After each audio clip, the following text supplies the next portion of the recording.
Ed Reardon's Week by Christopher Douglas and Andrew Nickolds. Episode 4, Educating Peter.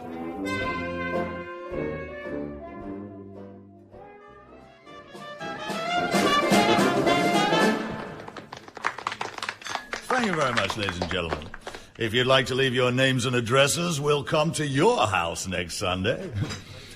I'm Jas Milvain, and we're back in 5, unless anyone's got any objections.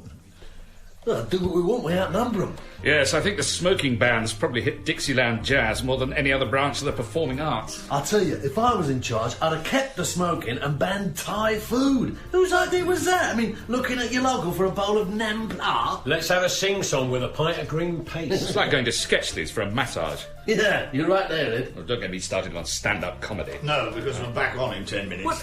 What other point in history were rebarbative, short-sighted boys with wild hair given licence to regurgitate their banal observations about football and going to the lavatory? Oh, and have you ever noticed how really weird it is in a supermarket? Easy, old fella. You don't much like decimal coinage either, there. I don't, as it happens. Tell us about it. Sunday. Despite the band's usual circuitous conversation about how much better things were 30 years ago, which I find it increasingly difficult to join in with these days, I was grateful enough for my £5 performance fee for blowing the jug, and the dozen or so sticks of chicken satay which the landlord of the floundering Lockkeeper's Arms was obliged to give away free. And unusually, the Bayou Boy's ramblings did throw up one promising piece of intelligence when Jas announced that he was putting his film directing career on hold, a decision which, as I pointed out, probably wasn't altogether his, following an unprecedented minus rating in Loaded magazine for his latest effort. It was, he said, his intention to return to what he called his first love.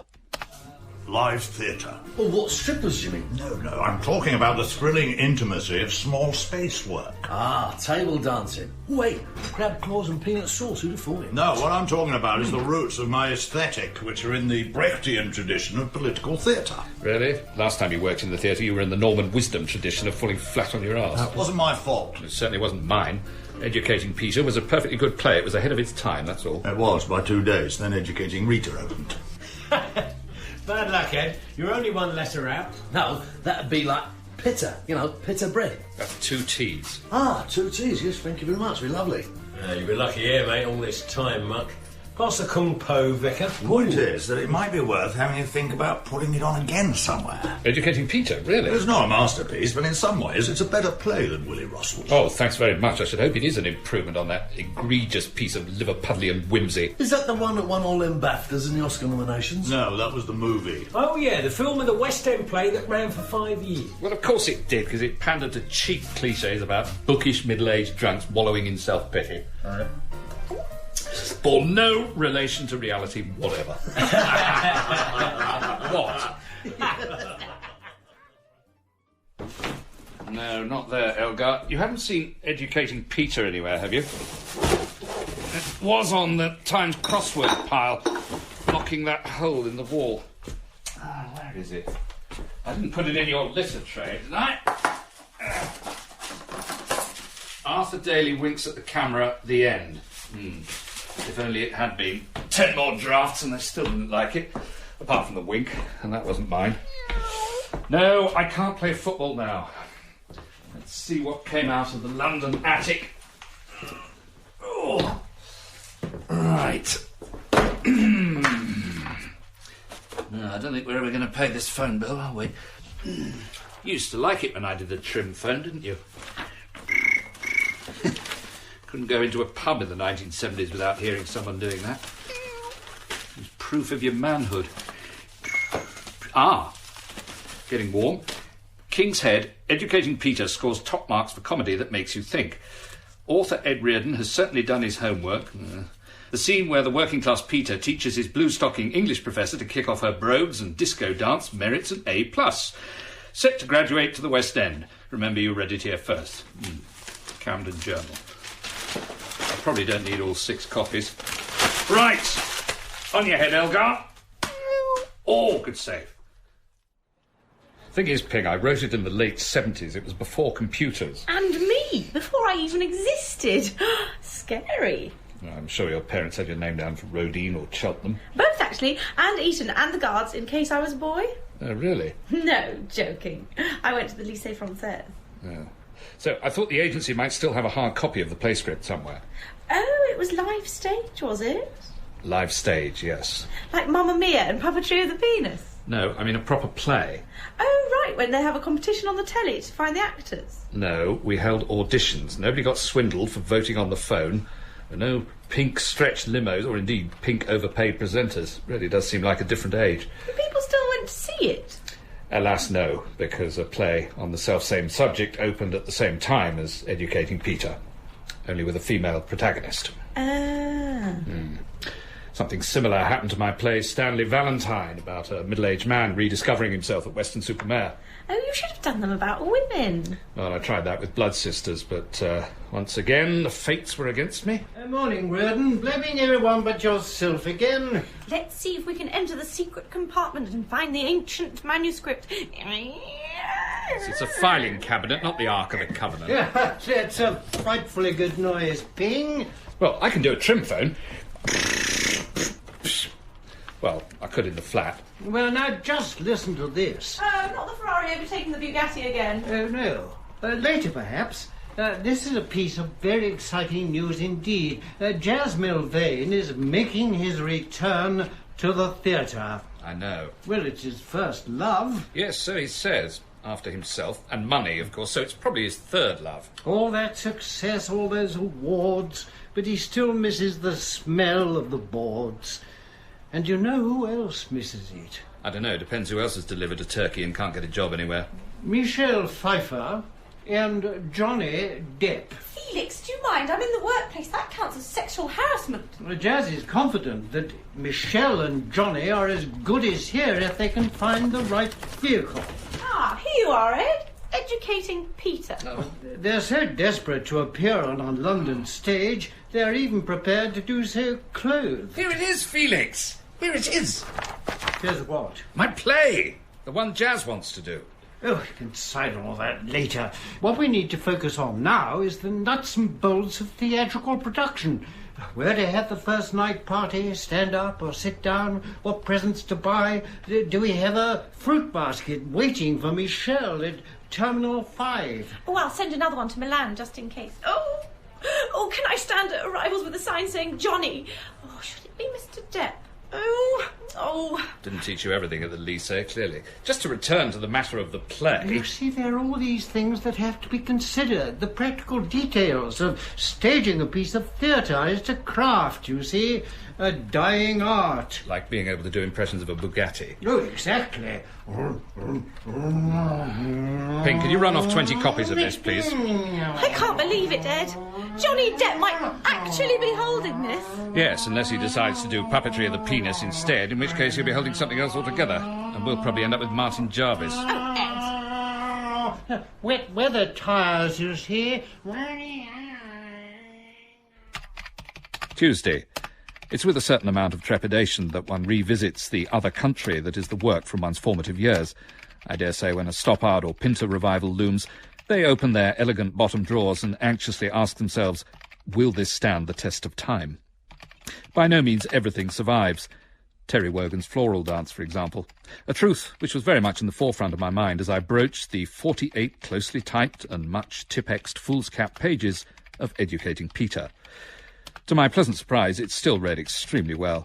But the realist in me had to recognise that the complete absence of incest, bestiality and soldiers' heads being eaten would probably alienate today's sophisticated metropolitan audiences and no doubt give grave offence to the dark-suited furies of Newsnight's late review. Don't worry, Elgar. I think it's unlikely you'll be going into a cattery while Daddy attends his New York opening.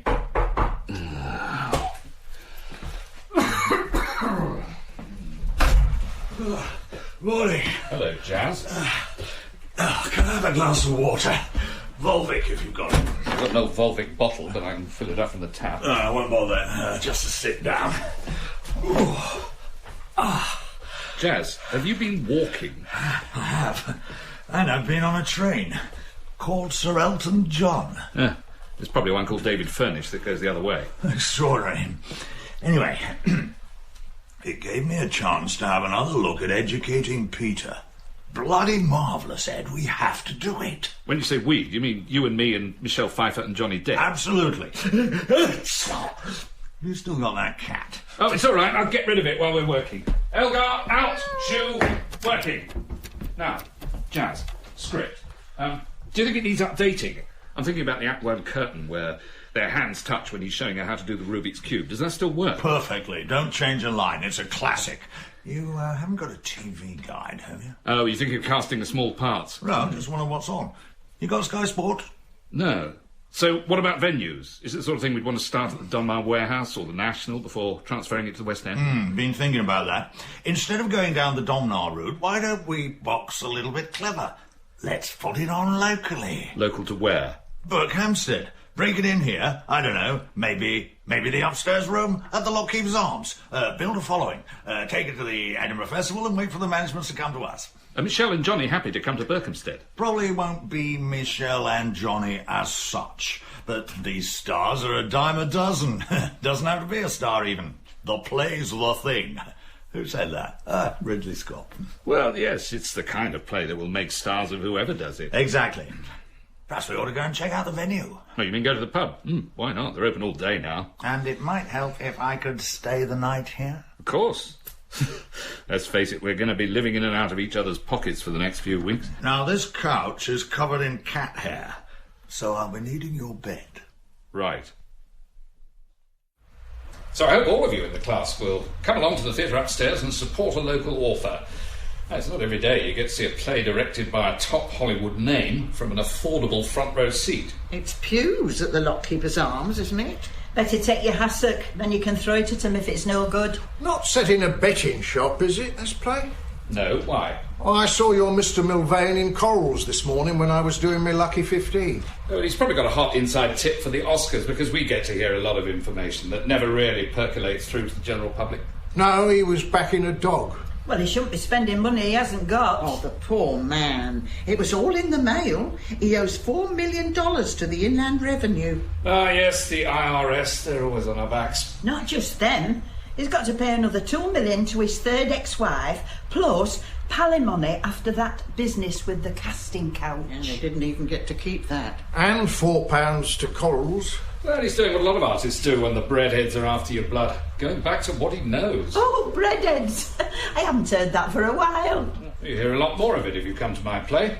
Also Hassel, Quiche, Liebfraumilch and Irondale. Oh, it was so much easier when that was all there was and you weren't faced with a choice. Yes, and in fact, that's relevant to the subject of tonight's class. When does a modern play achieve classic status? At what point does the eternal truth of a work transcend mere topical and ephemeral references and become a mirror held up to its age? Like Abigail's Party. No, not like that. Lots of quiche in that. So funny. Little top up for you, Ames. Yeah, there were plenty of other satires on suburbia around at the time of equal merit and rather more to say. I wrote one myself. Don't remember that. What was it called? Alistair's Party, but it didn't get done. I was probably on some kind of blacklist, I usually am. However, Educating Peter did get past the thought police, and this revival is a chance to show how it measures up to other modern classics, which it may or may not do. That's what Jazz and I are here to find out. He's lying low, that's what he's doing here. Where's he staying? With you? He is, as a matter of fact. There you are, then. He saw you coming a mile off. Your flat, the Lockkeeper's Arms. Who's going to find him there? Ah, see you found the scotch, Jazz. Hard to miss it. It's right by the keyboard. Got some biscuits from the leisure centre. You want one? Oh, God, no. Wheat. My nutritionist would go ballistic. Just have a little top ski. There's another mug over there. Help yourself. So what have you been downloading? What? Oh, just some porn. Fill the lonely hours while my host is out living high on the hog. Oh, let's have a look. No, you wouldn't like it. It's disgusting. Ah, Debt Busters. Immediate cash advance, 45% APR. Oh, Jazz, that's real hardcore. Is it legal? It is, actually. I shot the TV ad for that one. Oh, there's an irony. Loans direct. Cash converters. Oh, you're not planning to sell your electric guitar. Are we going to do some work on the script or not? Actually, I will have one of those, whatever they are. Free biscuits. So are you actually committed to doing this play of mine, then? Of course. You aren't just doing it as a means of escape? Of course not. Because there is a school of thought that fringe theatre is what South America was to the Nazis, as a haven of anonymity. In fact, it was rumoured that Martin Bormann spent much of the 70s as artistic director of the Battersea Arts Centre. I don't know what you're talking about. I'm doing you a favour. I'm struggling to fit this in. Come on, Jazz, this is all rubbish, isn't it?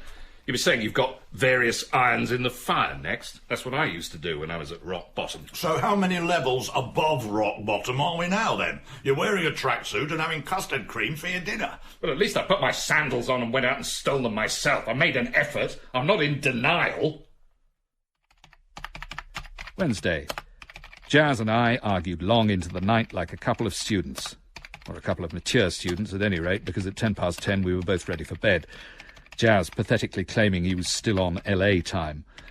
But no matter, we had a play, we had a passion, and we had a cast, courtesy of a small ad on the back of the stage, the casting couch being unavailable due to the author and his cat sleeping on it in shifts. Yes, all right, Elgar, I'm going. Daddy's got a big day. Ooh. The first day of rehearsals is always a tense affair. As one sets out, the stomach muscles tighten in the face of all the uncertainties that lie ahead. Going off the last man, this could go either way. Track 4 and track 2. Two's not going to get up. The 4-dog wins at Craven. You dozy three-legged bastard. Shoot it, somebody. Jazz! What? Is this how you prepare for rehearsals of my play? How did you know I was here? I saw you through the window. That's another thing that's wrong with this country. I thought the whole point of betting shops was discretion. Didn't you get my message? Put it on the kitchen table. I was too nervous to have breakfast. What did it say? Can't make it to rehearsal, sorry, lol Jazz. Why, because you had a prior engagement with Crayford dogs? Didn't Tyrone Guthrie once say the same thing to John Gielgud, or was it the other way round? No, there's a work thing in London I just can't put off. Oh, yeah. Ping called before I left to remind you that when you go to Madonna's new children's book launch at Hatchard's, remember to take a change of clothes because, and this is a direct quote, there's going to be a, like, really brilliant green gunk fight. Oh, right. Didn't say whether it was before or after the work thing you can't put off. Ed, you're always going on about how I wrecked your career and you'd have been better off without me, right? Well, I may have said something along those lines from time to time. So, here's your chance to prove to the rest of the world wrong. If you want a job doing, do it yourself. You mean I should take rehearsals? Exactly. I want you to go out there, a disgruntled has-been writer, and come back an exciting new directing talent. I suppose it is my play, and if anyone knows how to get him to say... Oh, hang on, there's the 10:17 race coming out of Yarmouth. Oh, for sake! We're just going to try and win the train fare back to London. Oh, this must be my exam results, like. And you open the envelope, and the audience realises you passed. Oh! I was just wondering, Ed, shouldn't I say, oh, great, I've got my university place? No, it wouldn't mean anything. Everybody goes to university these days. You've only got to blow your nose to get a PhD or something. So just do it with a look. Well, wouldn't it be nice if I appeared outside the French windows now, so it would show that Peter's thinking of me? Well, no, because you're about to bring him up to fix a time for his next lesson. It's just a thought. Yes, well, a very good one. So, now, the phone rings. Have you got that on your script, Dawn? Yeah. Oh, hang on, I think I might have found us a Rubik's Cube. 20p. Can the budget stand that? Yes, just about. Well done. So, phone's ringing, and Peter goes to answer it, and you stop and you say the line... No, Professor, I don't need thee anymore. I don't need thee. Ed, could I possibly say this with a look as well? No, because we need to spell it out. Most of the audience will be lobotomised by years of watching Holby City. So, the line, phone keeps on ringing, and curtain. Well, I just think it's a pity I'm not there at the end. I know Jazz was worried about it. Well, he isn't here at the end either, so I think we'll do it my way. OK, everybody, off the book by Monday. Dawn, have we got the mortar board for the photo call with Berkhamsted Living? Nearly. To relax. Perfect stress-busting sounds there, especially if you're unlucky enough to be stuck on the A4137 right now, where Martin's texted in again to say the overturned pig slurry truck's still there.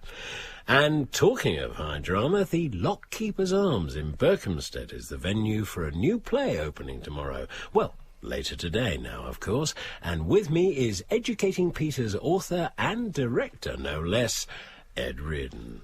Thank you, Don. Actually, it's not a new play. Strictly speaking, it's an old play. Is it now? The plot thickens. But I'd like to think it addresses universal themes that we're all in search of some sort of personal fulfilment. deep stuff. But, Ed, you went a bit misty-eyed there. Are you Peter?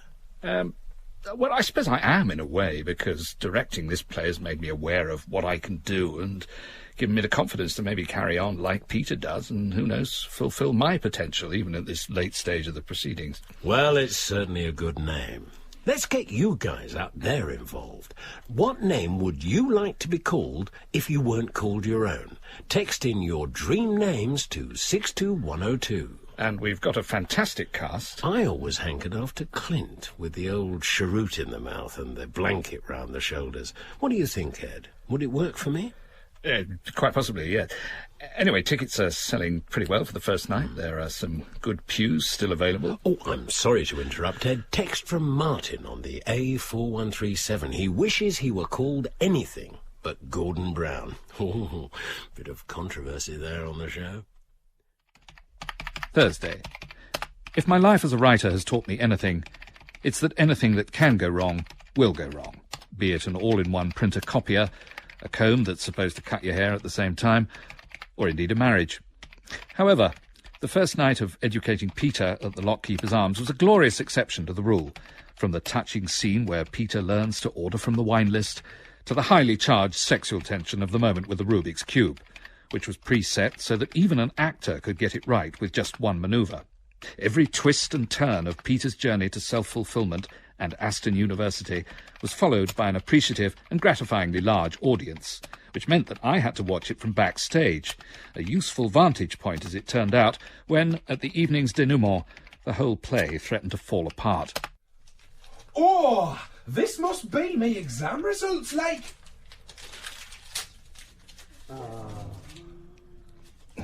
Where's the phone? Oh, not bad. These results. Phone! Not bad at all. They're canny. Oh, for heaven's sake.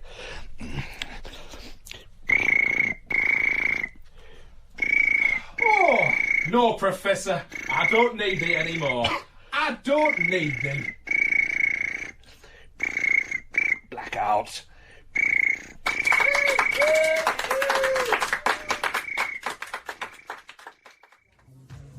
Oh, I did enjoy that. Thank you, Olive. As good as anything you'd see in the West End. Yes, that's not quite the compliment it might once have been, but thank you anyway.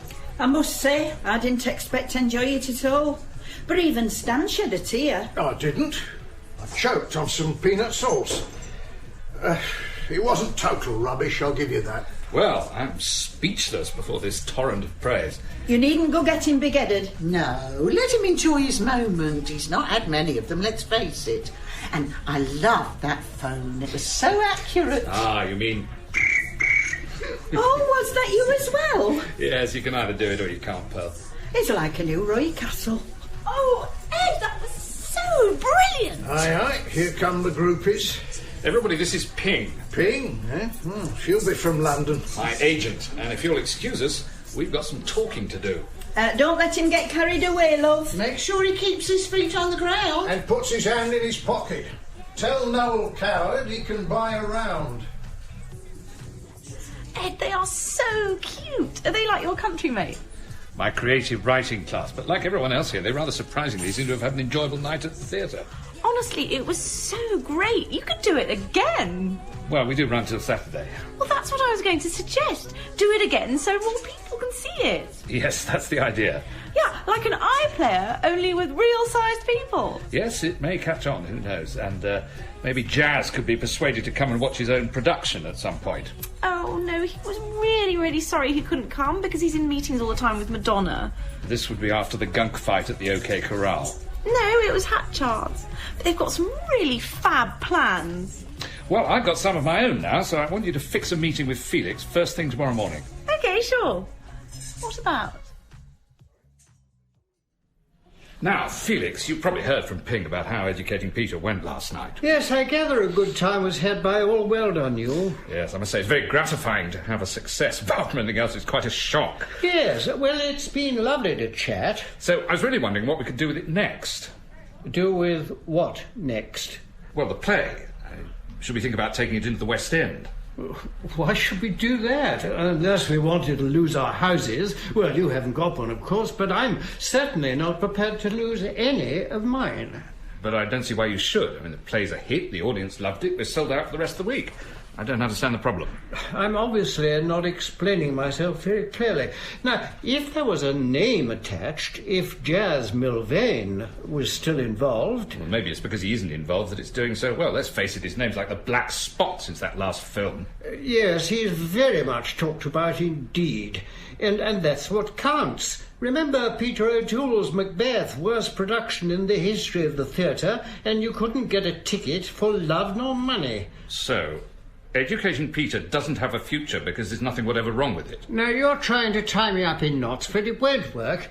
Anyway, Jazz is going to be far too busy doing St. Joan. Not with Madonna. Yes, and here's the clever thing, Ed, with the team from Dragon's Den playing the Inquisition. Alan Sugar not available? No, he's doing Lear at the National.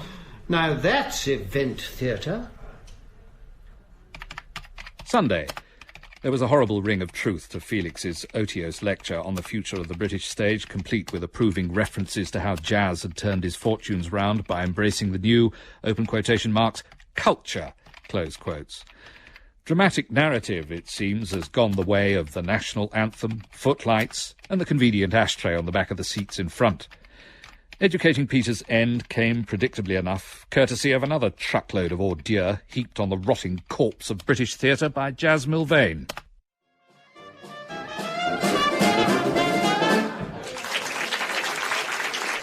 Thank you very much, ladies and gentlemen. I'd like to remind everybody that traditional British nosh is now being served in our new upstairs restaurant, Jazz's Canteen. We've got rid of the Thai food and rotten theatre, so why not tell your friends to come and enjoy the red, the white, and the blues, right here at the Luck Keeper's Arms. OK, time for one more before we break. Any requests? Can he do his trimphone? Yeah, go on then. Yeah. No, I don't think so. Show him you're not just a one-trick pony on that jug. No, I'm sorry, I'm not going to do it. I'll let you run up a tab.